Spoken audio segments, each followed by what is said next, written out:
Hi, everybody. Welcome to November Culturama. This is our second session, so we're just getting started, and we have two more sessions today, one with Romaine Washington, who's here. Hi, Romaine.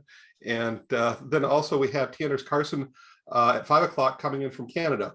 We're worldwide right now. We started off in the UK with Jude Higgins. Now we're in the Puget Sound. We're going to Canada, and Romaine, you're in Rancho Cucamonga, aren't you? Yeah, just down the street from us. So if you're California, this is our local today.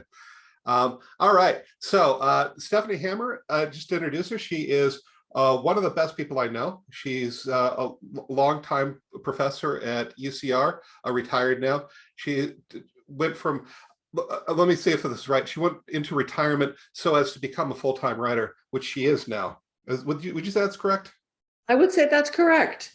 And she's a fantastic writer, does something that I have struggled with my whole life, which is magical realism, and does it so beautifully and well.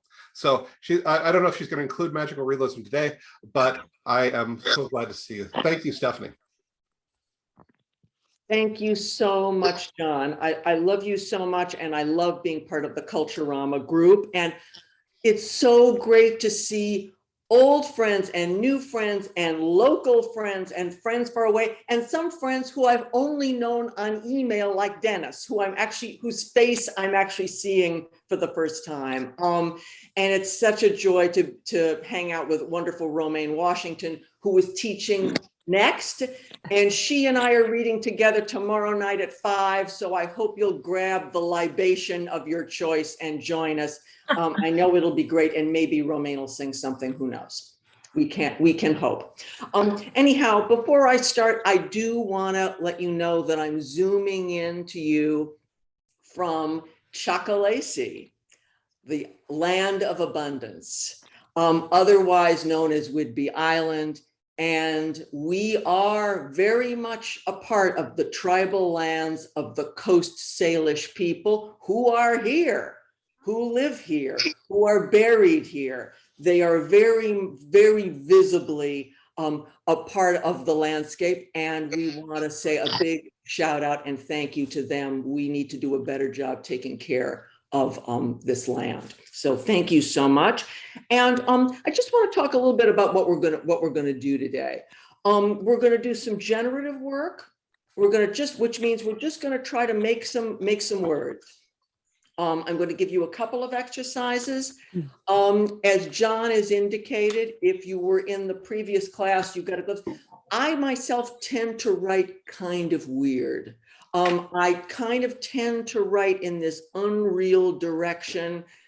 Why? Because it's easier.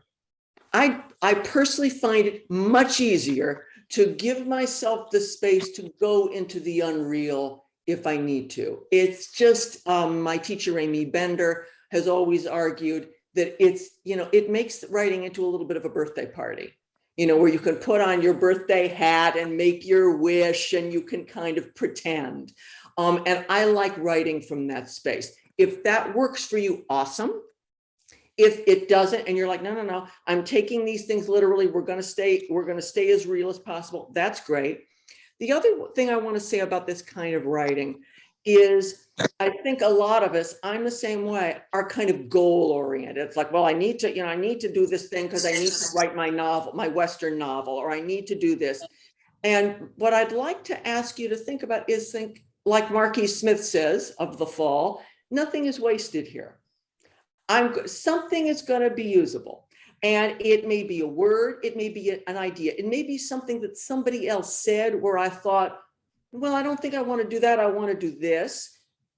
Something is going to come out of this. And it doesn't have to be, again, a chapter of the novel. And if it is, great. So just keep that in mind. So we're going to do some generative work. And then at the end, I'm going to talk a little bit about next steps for those of us who were over 50. And before we get into it, I just want us all to think back as to where we were last year at this time. And I don't know about you, but I thought I was maybe going to die last year. And I just invite you to think about that. Did you think that you were going to die maybe? Or did you think that maybe someone you loved was going to die? And of course, maybe they did, but you were in that space thinking, okay, so I'd like to invite you, I'd like to invite myself too, to feel really happy that we're still here. We're still alive. Thank you. If you believe in God, gods, deities, ancestors, yay, thank you. And here we all are, and we get to do our thing. One of the things that I think is tough for people writing 50 and up is that we have a lot of material. When you're 25, you don't have that much material. But when you're 50, you got a lot of material. So how do we mine that? Because it can feel overwhelming. So here we go, exercise 1. And those of you who've worked with me before know, I don't tell you what we're doing until after we do it, because I don't want you to completely know.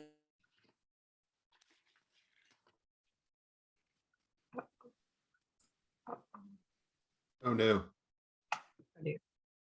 To write 5 to 10 sentences. Some people write very fast, it can do 10. Some people can only do 5. I want you to write 5 to 10 sentences about how you're feeling right now. And I'm going to give you about 5 minutes.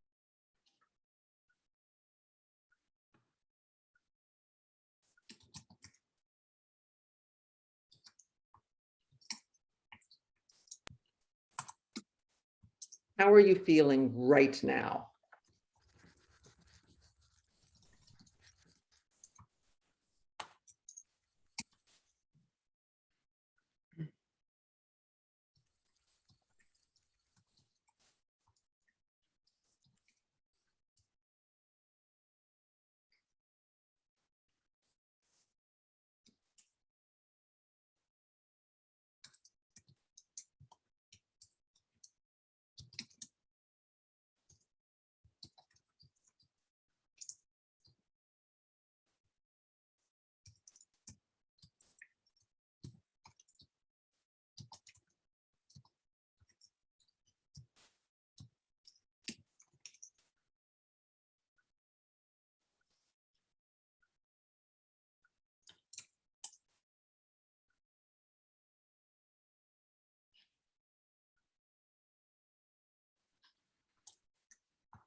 Hey, you should be finishing up your last sentence here if you're still writing. If you have more that you want to say, maybe just write down a couple of words. You can always come back to it.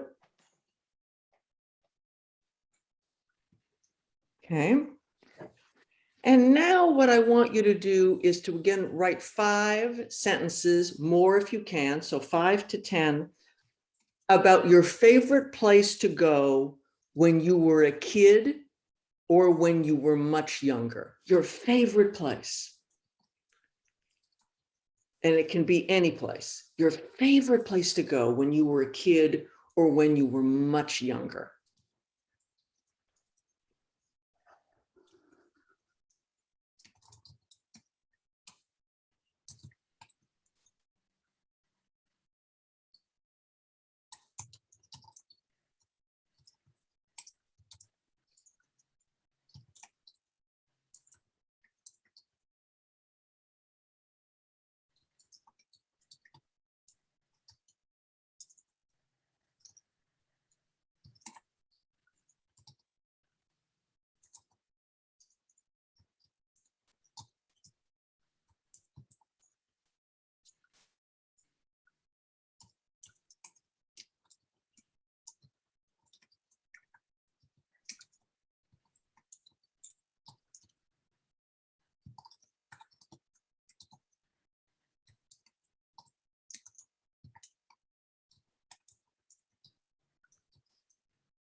Okay, and now's the time to start wrapping those thoughts up, if possible. Again, if you have a lot more to say, and you might, maybe just write down a couple of key words so that you can, when you go back to this, you can kind of jog your memory.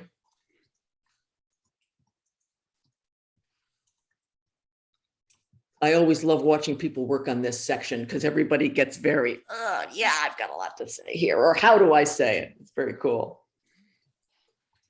Okay, we're going to shift gears now. And I want you to write 5 sentences about your least favorite place that you currently have to go to and or spend time in. What is your least favorite place that you have to go spend time in now? 5 sentences. Again, more if you can do it. More is always better because you can always cut it. You can always fool around with it.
I put in the chat, this section is often harder for people.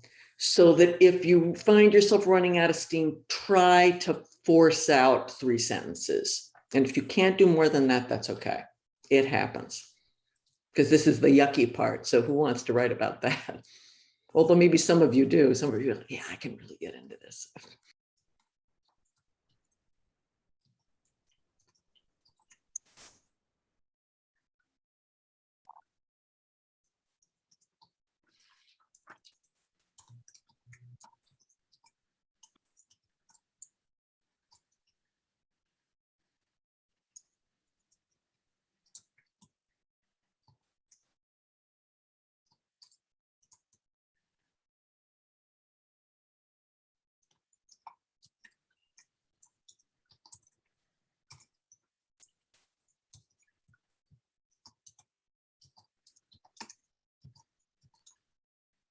So does everybody have at least 3 sentences? Yes, yes, yes. Okay, great. So you can start winding this part down again, or add a couple of keywords. If there's something you just are not ready to write about with this yucky place, just make a kind of a keyword there that you can go back to. And we're coming up to the last section of this thing. And that is, now go back to your favorite place in the present and bring with you a beloved friend, lover, or spouse, preferably alive, preferably. Write 5 to 10 sentences about what that experience will be like. You can write in the present if you want, but if you want to push it to the future, that's great too. Okay, so here we go, 5 to 10 sentences about that, and I'll write those instructions in the chat.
Robin just asked for clarification. I mean the favorite childhood place, that favorite place that you just wrote about. Thank you so much, Robin. I should have made that clearer.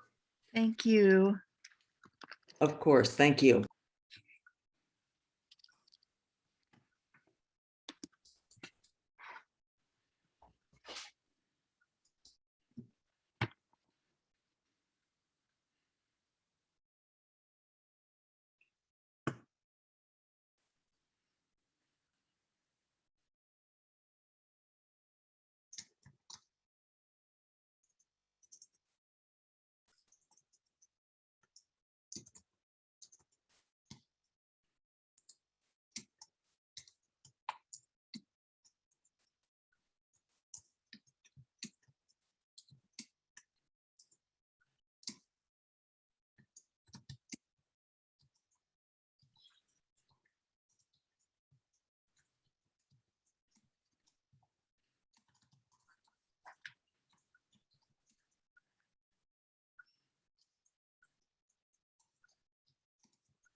Okay, so we're beginning to come to the end of this section. So maybe finish the sentence that you're working on. Again, if there's more you want to say, just jot down or type in a couple of keywords to yourself that'll hopefully help you remember. And I love doing this exercise because your expressions in each section are very, very different. And this one was very kind of concentrated and thoughtful. And it was very cool to watch. So finish up this sentence. And I am going to, a couple of you, I think, have done this exercise before, but nonetheless, it's still amazing. You have just written a variation on a very famous poem. And the poem is William Wordsworth's Tintern Abbey. And William Wordsworth, just to let you know, is a crucially important English language poet. He was one of the first people to dare to write in free verse. And of course, now everyone writes in free verse. It's like, well, this is no big deal. But what he did was huge, and people really didn't know what to do with him. He wrote a memoir. Those of you interested in memoir, he wrote a huge memoir in verse, in free verse. And he's the beginning of that. We now see people writing novels in verse, memoirs in verse. He's the person who kind of starts that. So he's really kind of a wonderful poetry ancestor. So you've just written a big thing. You've written a lot. Even if you, for each section, wrote differing amounts, you've written a lot. And what I really, really think is important to do is to witness that. So what I'm going to do now is I'm actually, if I can figure out the technology and don't blow up my computer, I'd like to actually put you into small groups of 3 people in breakout rooms. And what I'd like you to do in the breakout room is really something just very simple, which is to share with the other 2 people either a little bit of what you've written, or if you don't feel comfortable doing that, which is totally fine, share a little bit about what this experience was like. How did it, what was interesting about it? What was hard about it? Whatever you'd like to share. And then we'll come back together as a big group. So please bear with me as I make my strange faces trying to create the breakout rooms. So let's see. Stephanie, I can do that. Oh, you can? Awesome. Yeah. My beautiful assistant, John Brantingham, will now create breakout rooms. And he'll make the funny face. He's doing it. He's making the, how do I do this face? I love those.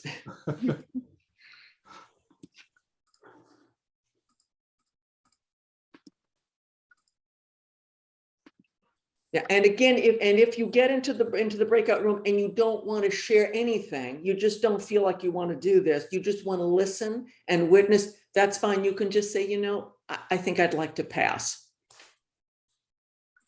I've just opened all the rooms if you'd like to go in them. Okay, I see people disappearing. Whee! Have fun.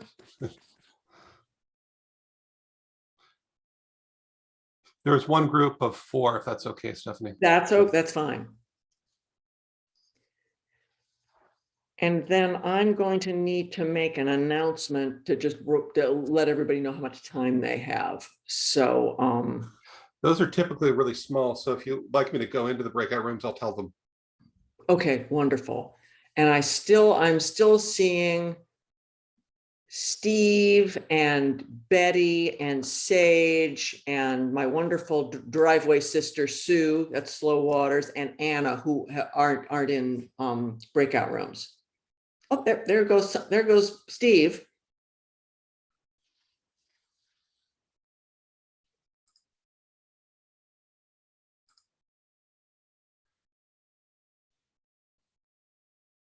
Remains all by herself. Okay. I can move might be away from their computers right now, maybe. Yeah. Oh, that could be. Yeah. I'm gonna go into that room and I'll let her know that I'm moving her. Okay, awesome. Thank you, John. And everybody's got about 7 minutes. So so Lloyd and I can hang out. I'm excited about your book, Lloyd. I'm starting to get excited about it again too. Yeah. Yeah. And I really thought very highly of your poetry collection. I didn't want to make a huge, deal about it. But in the large group, but it was Oh, good. thank you. Thank you so much. Thank you.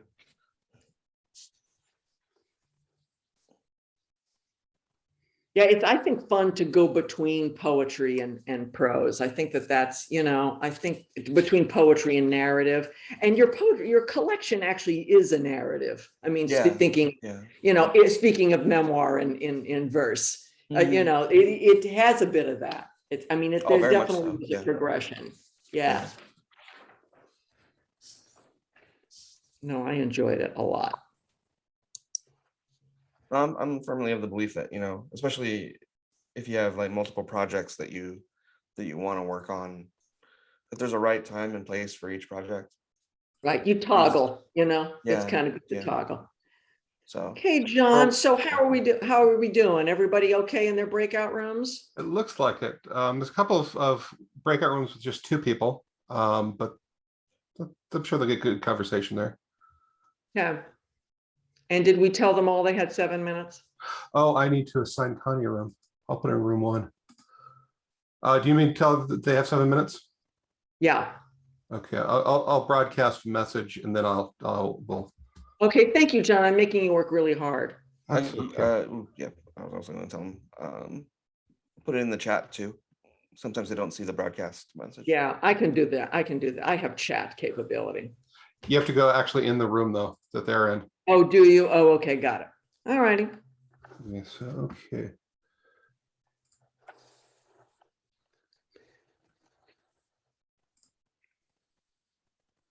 I just think that this is a nice thing to do for people, just to, because I think often, I feel it too sometimes. And I bet you do too, Lloyd. I mean, you're a very accomplished writer, but I think sometimes we feel shy about sharing and like, Oh yeah. Yeah. is it good? Is it not? So it's just sort of interesting to have that small space where you just go, this is what I'm doing. Yeah, I have a whole structure in my creative writing poetry class where we start out with poems of the day. I always have one to share with them, but I always leave space for, does anyone else want to share something? And it doesn't have to be your poem or anything like that. If there's another poem that you really love, here's the space to share it. Right. Oh, I think that's great. Yeah, it's been such a wonderful addition to the class. And it only takes, an extra like 5-10 minutes of the class time, and it's Right. really worth It goes very, very quickly, and it somehow changes things, doesn't it? It sets the scene really nicely. I think it gets us all in a poetry state of mind. Right.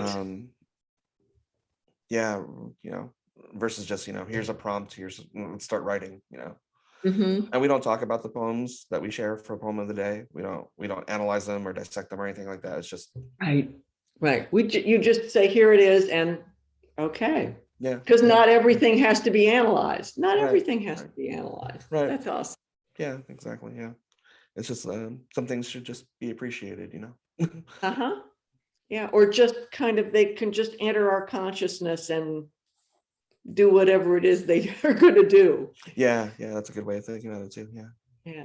Maybe we'll love them, maybe we won't love them, maybe we'll just go, I don't know that I understand. It just kind of will go and kind of take it, have its little home, in our subconscious. Yeah, I think that's a great way to do things. Yeah, awesome. It's been hard to do group work, like activities like this in the classroom, because we have to do like social distancing and all that. So right.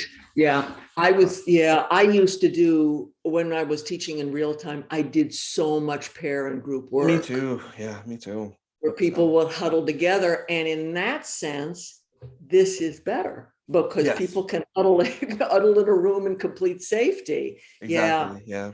I'm sure that's got to be a difficult transition for teachers in real time, especially for the larger classes. I mean, if the classroom is, every desk is full, or most of the desks are full, there's just not enough space to get social distancing, and and everything. So are like you that. masked and you're masked in the classroom, I Oh yeah, guess? we're all masked and everything like that. But still, we're Right.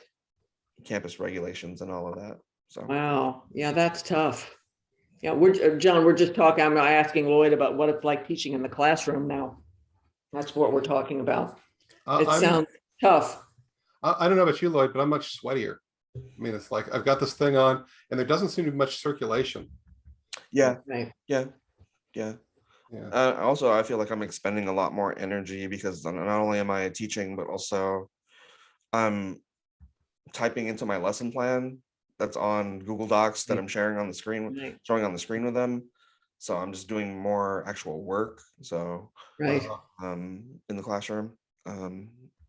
Why are you doing that with Google Docs? So that if students happen to miss class, they have a complete or a relatively complete lesson plan notes. Because before the pandemic, I would just write everything on the board, and if you weren't there, you'd have to get notes from somebody else or something like that. So just thinking about things like we've been talking so much about equity and all of that. So Yeah. Yeah. I would think teaching, I mean, I noticed this just talking to somebody, that I have to kind of sort of, about John's work as a mime. I feel like I have to do all these things because half of my face is missing.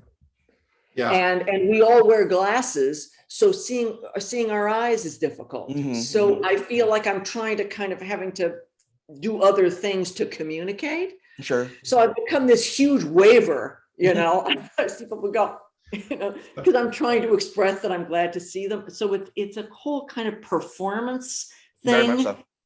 Yeah. That's tiring. Very much so. Yeah. Yeah. I think, because it is like performance where it's kind of more physical performance than I think that I've had to do as a teacher.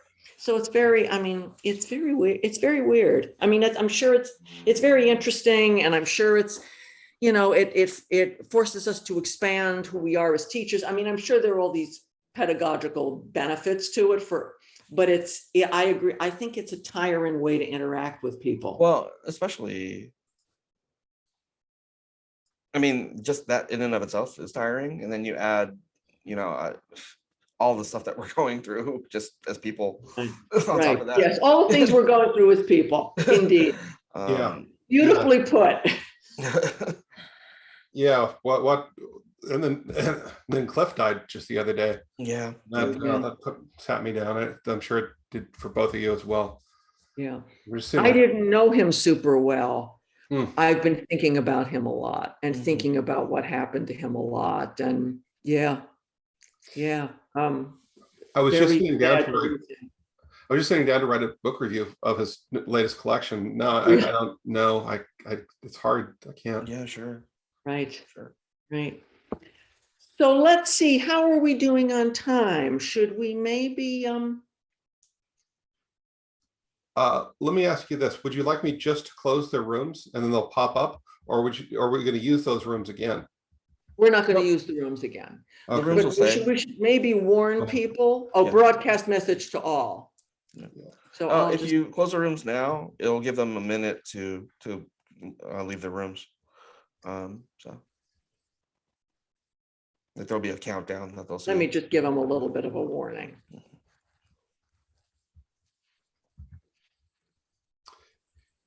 Yeah, 12 hours a day on Zoom all last year. They made Zoom easy for me to use. Yeah. As easy as it gets. Well, and the really going back to the lesson plan typing thing, I wouldn't have to do that if our classrooms were set up where I could record myself on the computer.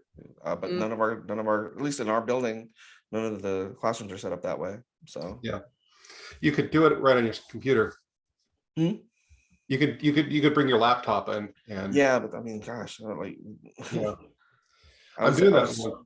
I'm so surprised that the college wasn't set up for that. Yeah, coming back. Seriously, I've been trying to have these Zoom sessions, like bring in poets. Yeah, I had to get IT and Robert to come and. Oh, jeez! Thank God for Robert. It's been such a strange time, and it's actually very reassuring to hear you all say that, because I'm not teaching in real time at all. I'm not going to campus at all. And so it's pretty isolating. That's the other, actually, that's the other thing about being on campus. It also feels kind of isolating. I too. guess that's Because true. there's just less people on campus right now. Yeah. Not Well, everyone's back. And like, okay, so for 20 years or so, you come in, had your door open, I've come in, had your door open, and we kind of hung out right before Yeah, classes. Right. But now Right. our doors are shut, and like, Yeah. it's even when Lloyd's there, when people are there, it's still isolated. You don't see them, yes, or it's the movement through different spaces is much more complicated, I guess. Yeah. And fraught and dangerous feeling. I Yeah. mean, there is that. Wow. Yeah. Okay. I'm going to go ahead and close the rooms, which will take a moment. But thanks so much for your help with that, John. I just think with a group of whatever it is, 26 people, I think it's because we're not going to, not everyone is going to get to speak. So awesome. And here they all come. I love this part. This is my favorite part of the breakout rooms is the disappearance and whoosh. It's just so magical. I just love it to pieces. So we'll wait for room 1 is still, I think, I don't think they're back yet. So we'll wait a couple of minutes. They're probably they'll automatically drop back in a couple of seconds. So Okay, so yeah, John, do you need to do something official with the breakout rooms to just shut them down? I think you've done that. It just takes a moment. Okay, yeah, I see. Okay, there we go. Here we go. Goody. All righty, wonderful. Yay, welcome back. I was just saying this is one of my favorite things. I mean, you're like, oh, who cares? But I'm like, because it's great to see everyone disappear and everyone reappear. There's just something absolutely wonderful about that. So I would love to hear from folks as to a few folks as to how this went. What was this like sharing with somebody else? Phone Viv says, yeah, thumbs up. Yay. Would you like to say a little bit more about that? What was great about it? That, what was great about it was that it was just inspiring doing the whole thing. It was exciting, letting my mind just go back and forward and talking to the women. I was inspired by what they wrote. So that also was more food for me. And I was just blessed. Very nice ladies. I'd agree with that actually I've got in my little notebook 3 more, they're not lines, they're not prose lines, but 3 more ideas that the conversation that we had between us kind of sparked. That's so awesome. I'm so glad to hear that it felt good and that it was inspiring. And again, kind of looking ahead to next steps, which we'll be talking about in a while.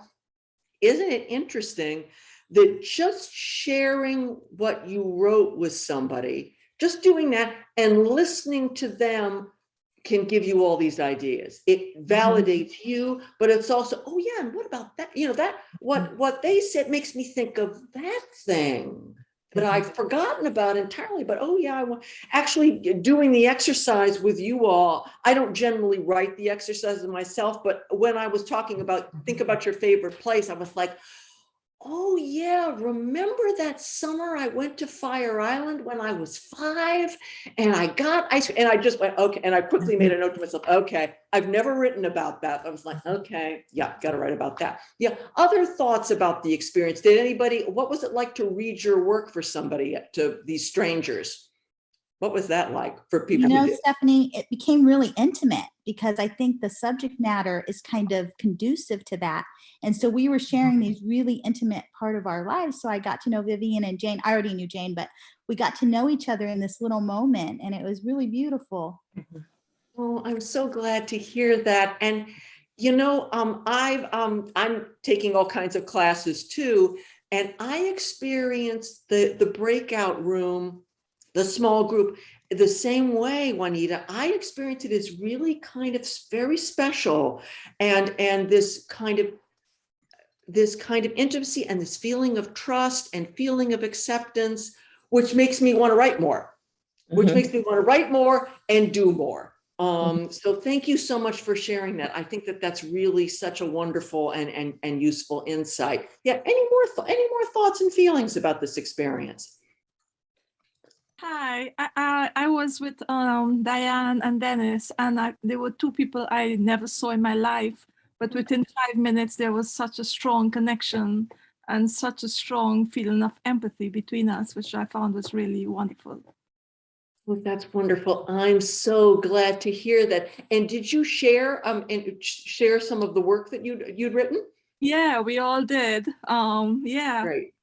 Great. Oh, that's wonderful. I'm so delighted to hear that. That's great. Before we move, oh, Diane, what did you want to say? No, I just wanted to say I was with Geeta and Dennis, and I felt the same way. And I was struck by how just small snippets of things and phrases were so evocative and made me feel connected. One phrase was the sand on my feet. And another one that was very powerful to me was the duct tape on someone's shoes. And it ended up that those were actually really powerful in terms of evoking memories for me and making me feel connected. And also my teammates were so supportive. It was really, really affirming. So thank you. Well, that's wonderful. I'm so delighted to hear that.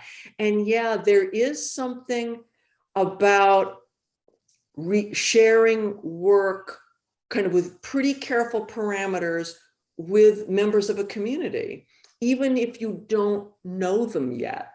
That's very, very powerful. And again, very strengthening somehow. While you were all talking, Lloyd and John and I were talking about the difficulties of teaching during COVID. And we were talking about how isolated all three of us feel. I don't teach on campus at all these days. I teach only remotely. But Lloyd and John said, yeah, but we go to campus, but we're isolated too because of the social distancing and the closed doors. So I really am feeling that the kind of small group work, like what we just did, is really precious and really needed by everybody right now. So yay, I'm so glad we did that. I want to just say a couple of things about this exercise and what you might do with it going forward, and then we're gonna do something else. You can leave your piece just the way it is, and it's either it might be a story, or it might be something called a prose poem. And a prose poem is exactly what it sounds like. It's a poem written in sentences without line breaks. Again, moving on from Wordsworth. Wordsworth gave us free verse, and we're going, nah, we'll just stay with sentences. Absolutely a beautiful art form. A lot of people write prose poems. I do. A lot of folks here do probably. But if it's new to you, it's just kind of something to think about. It's like, oh, this is maybe already a finished piece. Now, if you want to mess with it some more, something that you could do is say, what could I cut out from this piece? Don't do it today. Put your piece aside because you want to continue feeling really great about what you wrote. But maybe in a couple of weeks, maybe a month, go, what would happen to this piece if I compressed it from 20 sentences, which is maybe what you've got, to 14? What would happen? Because with 14 sentences, you've got a prose poem that's a sonnet. A sonnet has 14 lines. Your prose poem would be 14 sentences. So again, something to play around with. I tell everybody, keep all your versions. Don't, say I have, let's say the Fire Island poem. 1, 2, 3, 4, 5, 6, 7, 8, you know, to however long it goes. Because sometimes I get to version 100 and go, ooh, what was one? What did I have? And I go back to it and go, oh yeah, actually one's pretty good. Let me, you know, let me mess around with that some more. So save all your versions. But these are some things you can think about doing with your piece that you wrote. So yay, congratulations. And let's move on. Let's move on to something else. What I want to do is, again, for those of us who are over 50 and who are over 60, I want to combine taking a little stretch with doing part of the exercise. So what I'd like you to do is I'd like to listen to the whole thing. I'd like you to get up, and if you have a kitchen, I want you to go and look at in the garbage and find 3 things. And if they're not too disgusting, bring them back so we can see at least one of them. So we're all going to stand up. Okay, so stand up and please go in. And if you don't have a kitchen, go to your wastebasket and find 3 things. And if they're not too gross, bring them back. So we're going to just take a few minutes to do that. I've cheated because I've already gotten mine because I'm the teacher, because, you know, that's what we do. We cheat. John knows this. He's laughing. He knows.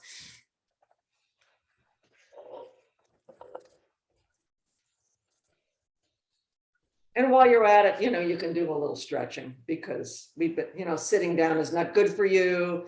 You know, it's the hardest physical posture to be in. Standing up is much healthier, which is why Goethe and others, Victor Hugo too, used stand-up writing desks. That's how Hugo got through writing Les Miserables, you know, these hugely long books.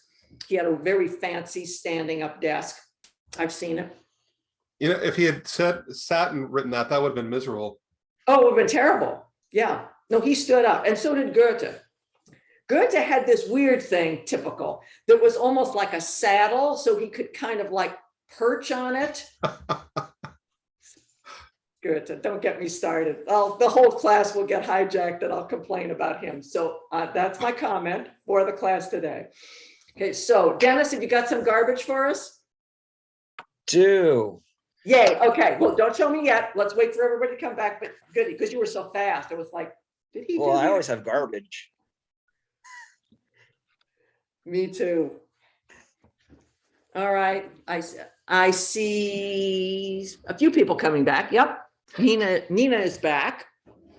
I see Juanita's dog, so that's exciting. Trash. Trash. Yes. I went to Goody. dry garbage, not the wet garbage. Oh, yes, smart. Good thinking. Good thinking. So I'm just waiting for a couple of people to come back. Yeah, this Zoom sitting is tough on people. Let me just wait a couple more minutes. I'm gonna exercise if you don't mind. Right, and I'm going to while you folks are waiting, put one of your, or rather name, since you can't put it literally in the chat, name one of your pieces of garbage in the chat. What am I going to name? Oh, yeah.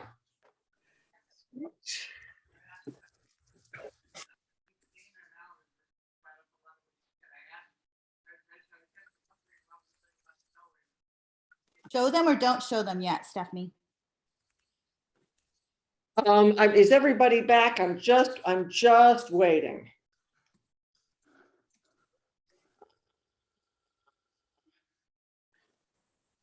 Yeah, Juanita, I think we're going to just wait a second. Cindy is back. Okay. So, yeah, so if you got them, let's see them. Oh, nice. Cindy, yours is, oh my gosh. Both the Cindys have amazing garbage. Romaine, your garbage is very beautiful. Look at, these are, oh, I love this. This is great. This, I've never done this exercise before and I'm really excited. Oh yeah, this is, oh, lovely, Juanita. You know, gotta have the Diet Coke in the mix. Absolutely. Klondike bars, fabulous. Okay, so please enter the name of one of your pieces of garbage in the chat. So we've got plastic cup, we've got wilted parsley, remains of a chicken curry, which is a beautiful phrase. Remains of a chicken curry, beautiful. Kirkland marinara tomato sauce lid, also beautiful. Empty Diet Coke, lovely. Okay, great. Next part of the exercise. Make a list of 5 performance or theatrical venues that you love and that you are no longer able to get to because of COVID or because of the expense.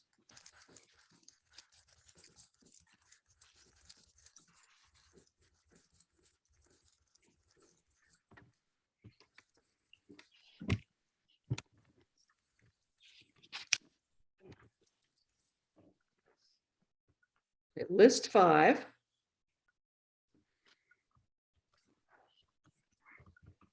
Burnt bacon, sorry. I'm back at the garbage.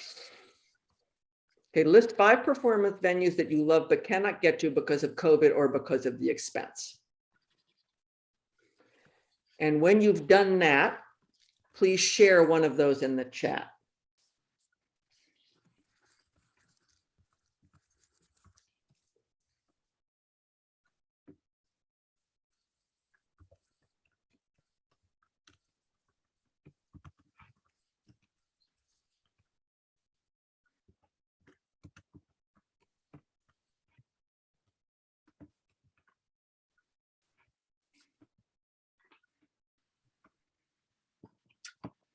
Yeah, I would like to go to modern dance too. Yes, theater, absolutely. The art museum, absolutely.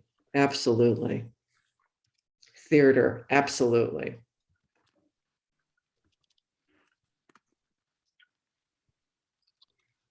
Oh, the Royal Shakespeare Company in Stratford. Yeah. The Hollywood Bowl. Yeah. What an amazing place that is. Art workshops in person. Vegas, baby. Absolutely. I love Vegas. I don't gamble at all, but I love the spaces. I love the hotels. I love the casinos. It's just so, talk about surreal. I just love, and I love all the people watching. Yes, a Broadway show. Absolutely. Oh, it'd be so great to go into any of these spaces. Dodger games. Yeah, baseball game is one of mine too. The Fountain Theater, the Apollo Theater. Oh, that would be great. Yeah. Yeah. Oh, those spaces. I really miss them. Okay. Great stuff here in the chat. Okay. And now let's have another list.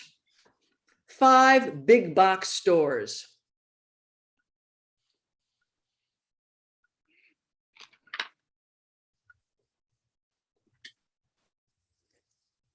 A list of 5 big box stores.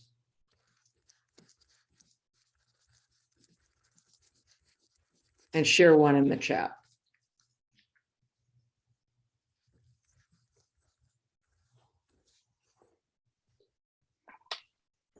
And it's fine if it's the same, if someone has already said, if you love Target and I've already said Target, you can still put in Target. Don't worry about repetition. Yeah, Costco, Walmart, absolutely. The quintessential big box store.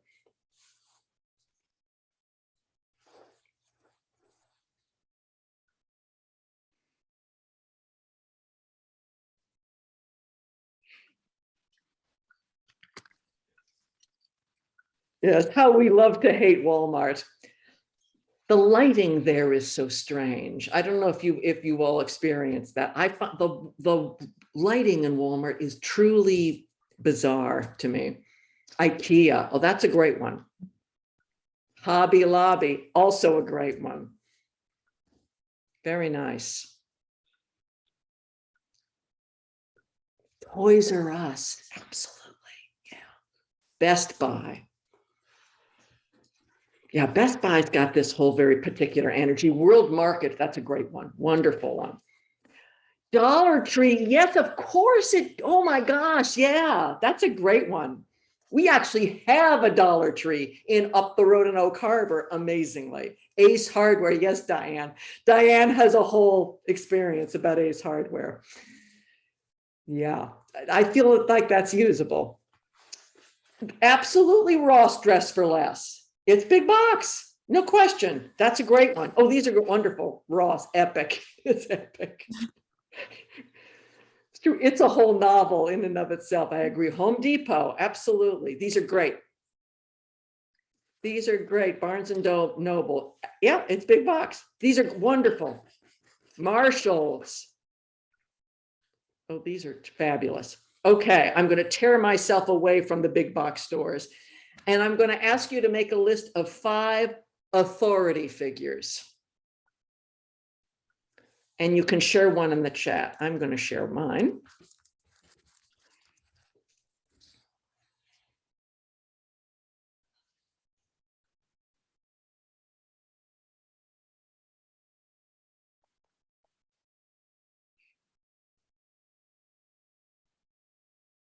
Judge, absolutely. Great. Dad. Yeah. There's no getting away from dad as an authority figure. That's for sure. Pastor, great one. My sister, the PE teacher. I don't want to mess with, I do not want to mess with her. Absolutely. That's a wonderful, wonderful one. Piano teacher, nuns. Yes. These are all fabulous. Again, I ask people to share in the chat because it's so interesting to see what a different brain is thinking. Same assignment, very different brains at work here. Gurus. My Overeater Anonymous sponsor, absolutely. That's a really important authority figure. My son, yes. Yes, one spawn can be the ultimate authority figure. Very nice. Great. Okie dokie. So mask enforcers, or non-enforcers, true. Good one. Okay, so what I want you to do now is I want you to pick a performance venue, either from your own list or from a performance venue you saw in the chat. And I want you, so write that down. And then I want you to list 3 objects that would be used at that performance venue. For example, if I were going to pick the Dodger game, I would pick a baseball bat for sure. And I might pick hot dogs. Dodger, you got to have the Dodger dog. And I might pick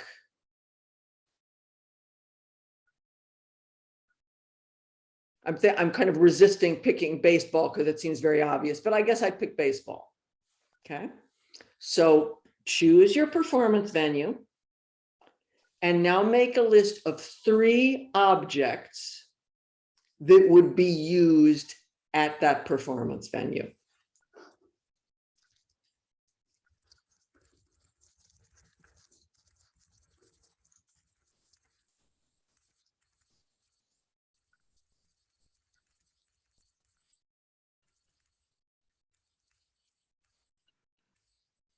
Okay. And now here we go. And hopefully we'll get through this whole thing.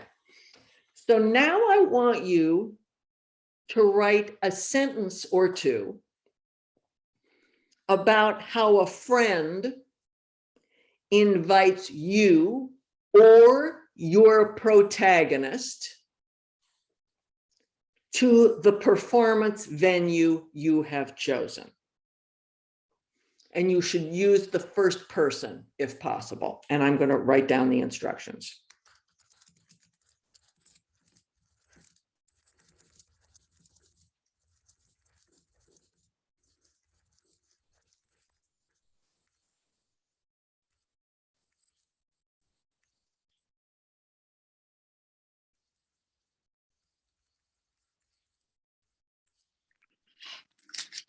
And this can be kind of quasi, you can use yourself, or you create a protagonist. Write a sentence about how a friend invites you or your protagonist to the performance venue. Use first person. And if you want to do that in a couple sentences, that's fine. You can use dialogue. You can have the friend say, "Come, we're going to this," or you can start any way you want.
Okay, here's the next section.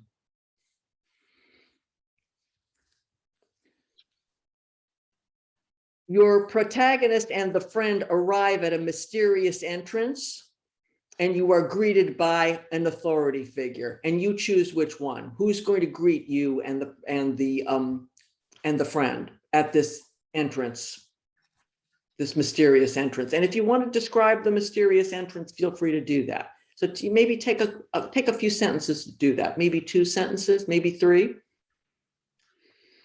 If the mysterious entrance really appeals to you, you can kind of play around with that a little bit. What does it look like? Why is it mysterious? What's mysterious about it?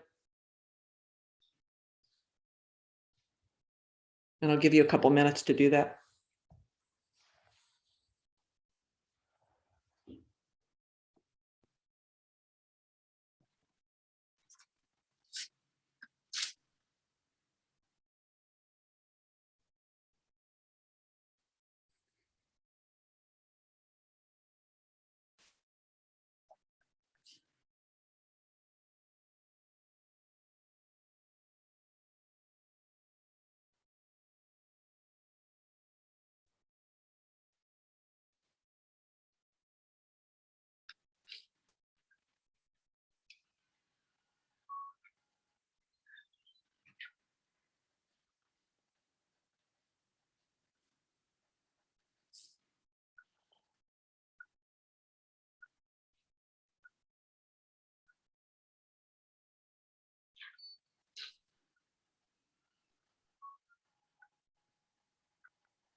Yeah, I see heads looking up, so I'm guessing you've got at least a little bit of this part. So I'm going to go on to the next section, but before I do, I want you all to pick one of those big box stores. Pick one, either from your own list or from the chat, if you saw something where you went, "Oh, cool, I hadn't thought of that." So pick the big box store.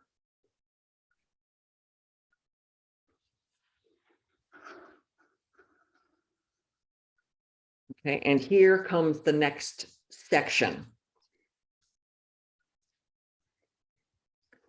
So the authority figure lets you in, you and your protagonist and friend. And surprise, you turn out to be in the big box store. So you thought you were going to the Dodger baseball game, but here you are in Marshall's, for example.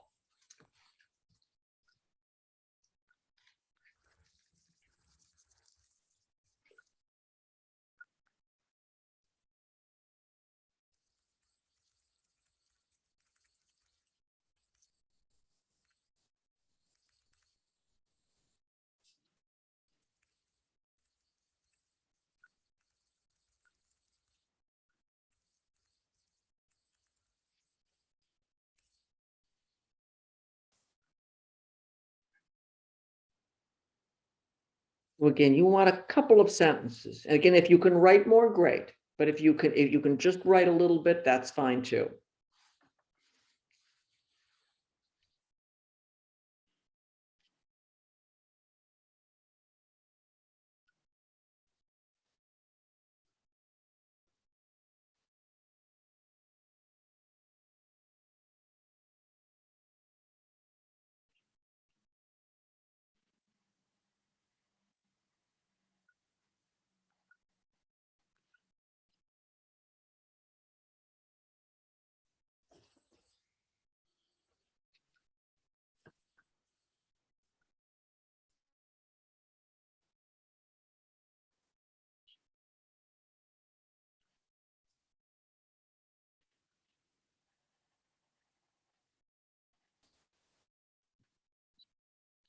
I see a couple of you shaking your heads going, I don't know. That's actually a great place to write from. I don't know. Whatever. That's actually a good place to be because it's like, I don't know what I'm doing. Okay. Next part. Oh. Yeah, question? No, I'm just not done. Okay, I'll wait a couple more. Oh, good. That's good. That's a good problem to have. Okay, I'll wait a little longer.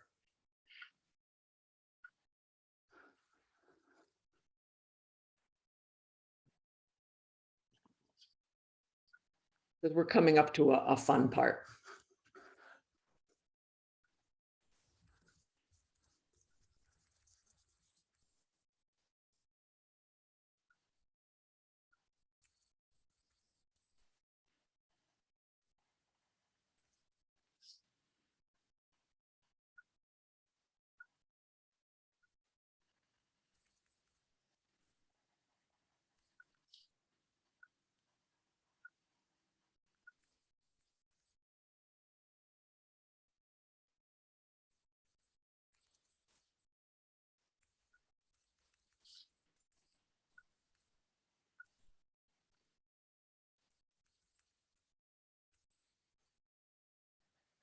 Hey, Robin, Okay. take a couple notes, and here's the next part. What garbage items are on the shelves for sale? As garbage, choose as many as you like. Wax eloquent, describe them all in their garbage state, and I'm really hoping that burnt bacon gets used. So use any of your objects or anything that you saw in the chat. And use it all if you want. I'll give you a few minutes for that one.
Okay, I'm going to ask you to try to finish up this section, and who doesn't want to write about garbage? It's just really, really interesting.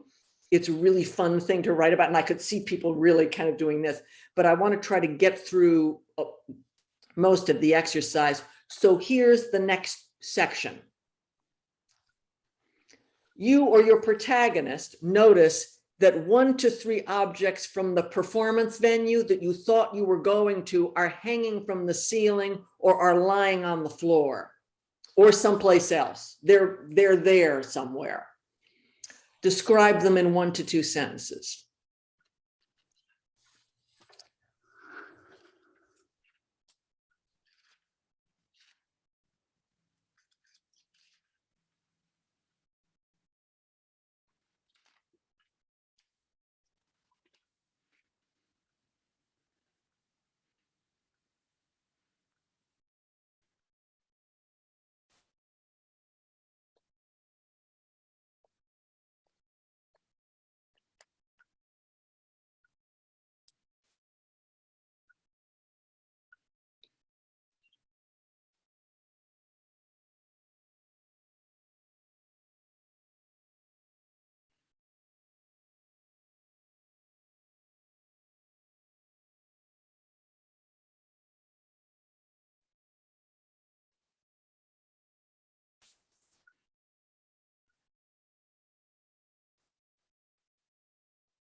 At this point, people are kind of at different stages with this exercise, and I know people are still working on describing the objects from the performance venue, and that's fine. I could see that others were ready to move on. So I've put in the chat the next step to this, which is you ask the authority figure about the performance venue objects. What are they doing? You know, what are they doing here? They respond by telling you the history of the store, which is somehow connected to the performance venue, which no longer exists. Why? You explain.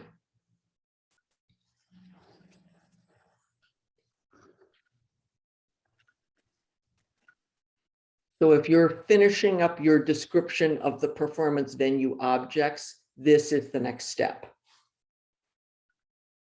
And if you're already at this next step, you can be as real or as unreal as you want to about the history of this store.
Hey, everybody, we are almost at the end. So hopefully you ask the authority figure about these objects and they respond by telling you the history. And of course, the history could blow up and be a really big part of the story if you wanted it to be, or it could also just be a couple of sentences. That's something for you to think about when you're kind of revisiting. But I want to make sure we get to the last part of this. And so I'm putting it in the chat.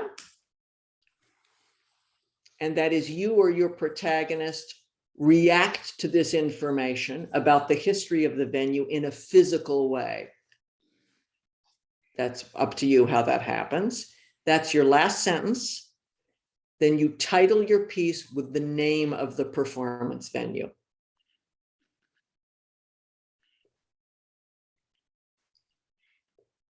So if your protagonist thought they were going to Dodger Stadium, the title of this piece is Dodger Stadium.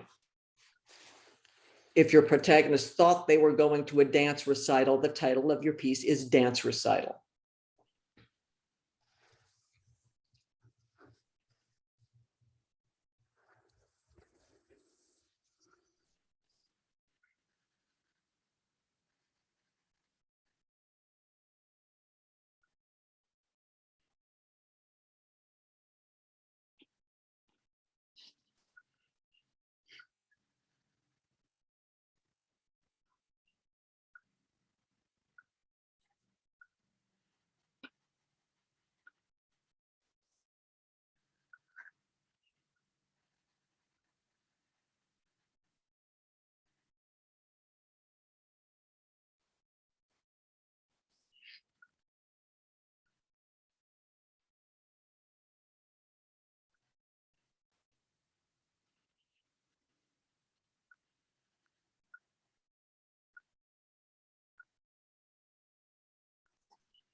I'm going to ask you to try to get to that last section, even though you maybe wanted to write much more about the history or much more about the objects, because there are lots of places to expand.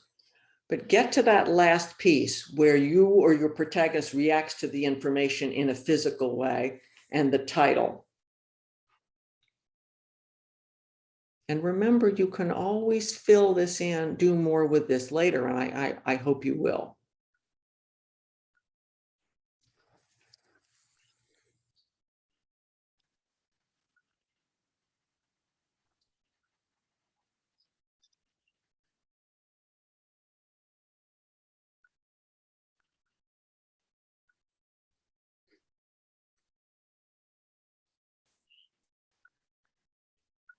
And we've got a few minutes left. So I want to talk a little bit about next steps, but we just have to hear one of these. I'm so curious as to how these came out. So would anybody be willing to read theirs? Phone Viv is nodding. So I call on you to read your piece. Thank you so much. Happy to. It's not fully complete. And of course, it's just whatever's on my mind. So the Greek Theater it's called the Greek Theater. The Greek Theater is my favorite venue for live music. When Mercy called and invited me to attend the Chicago concert, I jumped at the opportunity. I've been a fan since I was 13 years old. She picks me up and off we go. I'm sharing my fondest memories of concerts past. When we arrive at the Greek Theater, she drives to the rear of the venue. What? Then I say, okay, big, okay. It's a dark entrance, period. We're surrounded by blackness, as if under a black, unlit tent. When my music teacher approaches and opens the door, we embrace. I ask myself, what's the deal here? What's going on? The tent collapses and all around us is the Office Depot. How did this happen? Mr. Rowland leads us through the store and I notice the items for sale on the shelves. Dirty used paper plates, crumpled up balls of foil, empty cat food bags. And I begin to wonder if I'm in a dream or more so a nightmare. We keep walking in silence. There are no words. Mercy and I stop in our tracks when we come across the next aisle that's covered with concert tickets. Concert tickets, tickets to the concert we thought we were attending. Some are torn in half, dirty, whole, and some are, they're new, but they're dirty and torn. There are empty, what did I say here? Plastic wine glasses and food containers, battered, flattened by heavy traffic. Okay, that's enough, I say. What's going on, Mercy? And she explains that we will see Chicago, but this experience is part of the concert. Office Depot is now the sole sponsor of this concert, but the pandemic caused the store to close. The band, having an allegiance to Office Depot, decided to retire as well simultaneously. We hear the beginning of the song, If You Leave Me Now. Oh my God, I want to cry. And Mercy and I cry. And that's it. The end. Oh my God. Yay. Well, That was fun. well, that worked. That came out great. And I felt really sad also. It's really sad. It's again, one of the reasons why I find, again, the surreal and the magically real interesting, it's because it tricks you into going to someplace very emotional that you might, as a reader, you definitely can't go in. And as a writer, you might not be able to hook into that so easily. What I loved is how what I was hearing was the influence of the first exercise of, I loved them ever since I was 13. I loved them ever since I was a kid. That grounds the disappointment of getting into this store. And the explanation is fabulous. It's like, this is what happened and COVID. And so the band decided to retire. It's just it's a completely logical for the world explanation. Thank you so much. That was awesome. Let's maybe hear one more. These are so fun. Let's maybe hear one more. Can I go? Yes, Robin, please go. Okay. A message from my friend John popped up on my Facebook Messenger. I have an extra ticket to tomorrow's matinee at the Fountain. Are you in? Of course I was in. When we arrived at the theater and found parking, instead of milling about out front, John took me by the arm and said, "Oh, no, that's not for us. Come on, let's go around the back." He directed me to a door that I had never seen before. It looked just like the door on Pee-wee's Playhouse. It was guarded by Alex Villanueva, the sheriff of Los Angeles County. John flashed a secret tattoo at the sheriff, who then gladly opened the door. "Have fun," he said. When we entered the back of the theater, I was more than somewhat surprised to see no dressing room or seats or stage. I was greeted with the scene of at least 100 formerly out of work chefs offering food samples. I was in Costco. As I walked through the aisles sampling the food that was unidentifiable to me, as foodie food often is, I was greeted by the most unusual items on the shelves. Empty cans of Diet Coke, squashed up baker's bags, burnt bacon, roll after roll after roll of empty toilet paper and paper towel rolls. I made my way through the aisles and began to notice remnants of theater parts situated in the most unusual places. The stage furniture was in the freezer. There were costumes displayed in what were once the bakery shelves, and elements of the sound system were suspended from the ceiling. They were playing music that sounded like Frank Zappa. I couldn't find John, and I asked Sheriff Villanueva what happened to my theater. He told me that the owners of the theater wanted to combine elements of theater and art in a way that supported all of the out-of-work chefs in Los Angeles and the discretionary fund of the sheriff's department, to which all of the proceeds went. Some bad information on the theater owner of the fountain also played a part in all of this. I began to lose all of my food that I ingested right then and there, making performance art of my own. That's as far as I got. Oh gosh, that came out great. That came out great. And one of the reasons why I like to at least listen to two, I'd love to listen to all of them, but we don't have time, is that again, same exercise, same plot points, very different worlds, very different worlds. Yours was, Robin's, yours was sad in a different way, but also kind of wonderful, oddly, because of the chefs. Because like, well, we're trying to support the out-of-work chefs. That was truly for me such a weird moment, is the 100 chefs and the food that's completely unrecognizable. That was just a fantastic moment to me. I love that. And I love the sheriff as the authority figure. That was also wonderful. I loved what happened to my theater. What happened to my theater? That's such a beautiful, and the use of my there. It's just, that's such a beautiful moment in that story. Well, everybody, you just wrote a very strange, surrealistic story, riffing on the story that I've put in the chat. This is, and I'm so excited to share the story with you because I think it's brilliant. It's a short story by Gheorghe Dragoman, who is Romanian, and it's called The Puppet Theater. And it's the exercise that I gave you is, again, following the plot points of the story. And I think you'll find the story quite remarkable.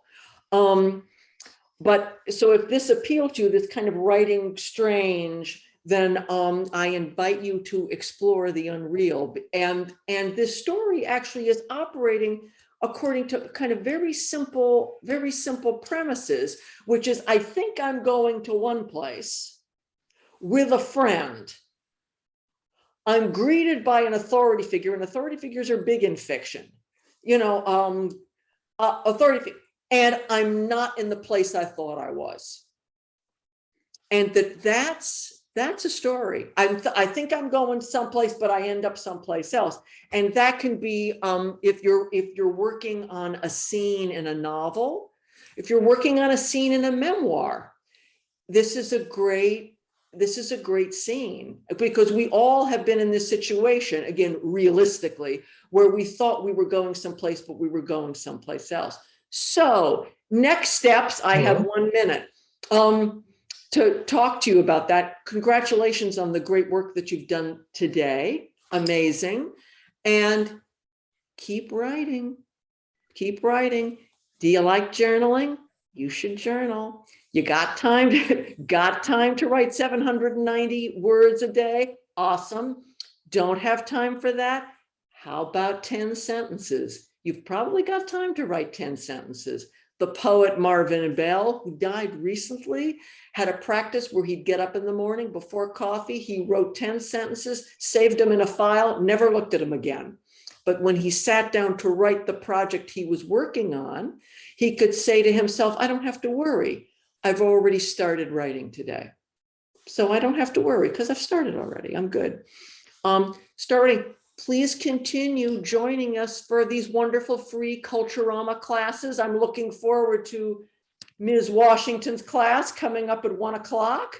And so take classes and read what you're not writing. Those are my big pieces of advice for you. And thank you so much. You folks worked really hard, and I just loved what I heard. It was so exciting. So thank you so much. Thank you so much, Stephanie. Thank you for giving those great prompts. Okay. And up next, as Stephanie said, is Romaine Washington. Then we'll take a couple-hour break after Romaine and come back with Tianders Carson. So I hope you all stick around. Oh,